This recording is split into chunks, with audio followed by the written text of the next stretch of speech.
Olá, turma! Hoje vou falar sobre máquinas elétricas, parte 1, capítulo 2, da página 38 à página 43 do livro didático de ciências. Vou fazer uma introdução do capítulo que iremos trabalhar nas próximas aulas.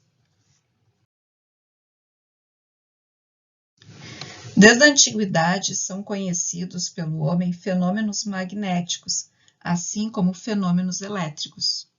O primeiro fenômeno magnético foi a atração entre um mineral chamado magnetita e alguns metais, como o ferro. A magnetita é considerada um ímã natural, pois é encontrada na natureza.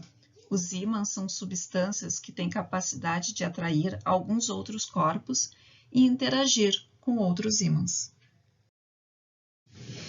No magnetismo, os ímãs podem ser ímãs naturais, que são encontrados na natureza e não precisam de interferência humana para atrair outros materiais. Temos como exemplo as rochas compostas de magnetita. Temos também os ímãs artificiais, que são aqueles que adquirem propriedades magnéticas, depois de interagirem com outros ímãs, processo esse denominado de imantação, como o da imagem. Temos também no magnetismo substâncias que podem interagir com ímãs e ser imantados, que chamamos de ferromagnéticos. Daí temos como exemplos o ferro, o níquel e o cobalto.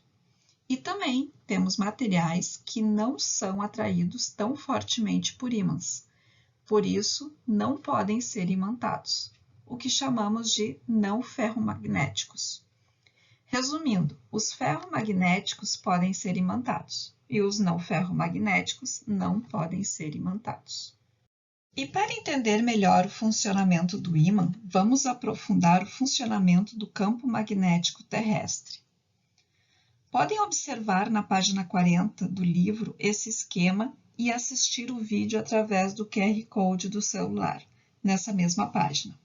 O polo norte do ímã é atraído pelo polo sul magnético da Terra, que se encontra no polo norte geográfico, como podemos observar na imagem. Da mesma forma, o polo sul do ímã é atraído pelo polo norte magnético da Terra, que está no polo sul geográfico. Adiante. Esses fenômenos relacionados ao comportamento magnético da Terra e a interação os ímãs possibilitam o desenvolvimento de um instrumento conhecido como bússola. As bússolas foram desenvolvidas por volta de 2000 a.C. e ganharam importância durante as grandes navegações, pois possibilitavam a orientação em alto mar, pois só tinham as observações das posições das estrelas para se orientar. A bússola é constituída por uma agulha ou um ponteiro de material magnético, suspenso em um pino vertical que possibilita a rotação da agulha. Ao rotacionar a agulha, volta sempre para a mesma orientação, direcionada pelo campo magnético da Terra. Podemos observar na origem do eletromagnetismo os fenômenos elétricos e magnéticos. Foram estudados de maneira independente até o início do século XIX. Usando circuitos elétricos em seus experimentos, Ørsted, em 1820, constatou a existência de uma relação entre os fenômenos elétricos e os fenômenos magnéticos. A corrente elétrica, ao passar nos fios do circuito, fazia a agulha de uma bússola próxima do experimento mudasse a sua direção. Então, pôde concluir que a corrente elétrica que circulava nos fios era capaz de produzir efeitos magnéticos. Alguns anos depois das observações de Ørsted, o inglês Faraday observou em seus experimentos que ao introduzir o ímã em uma bobina, uma corrente elétrica era detectada.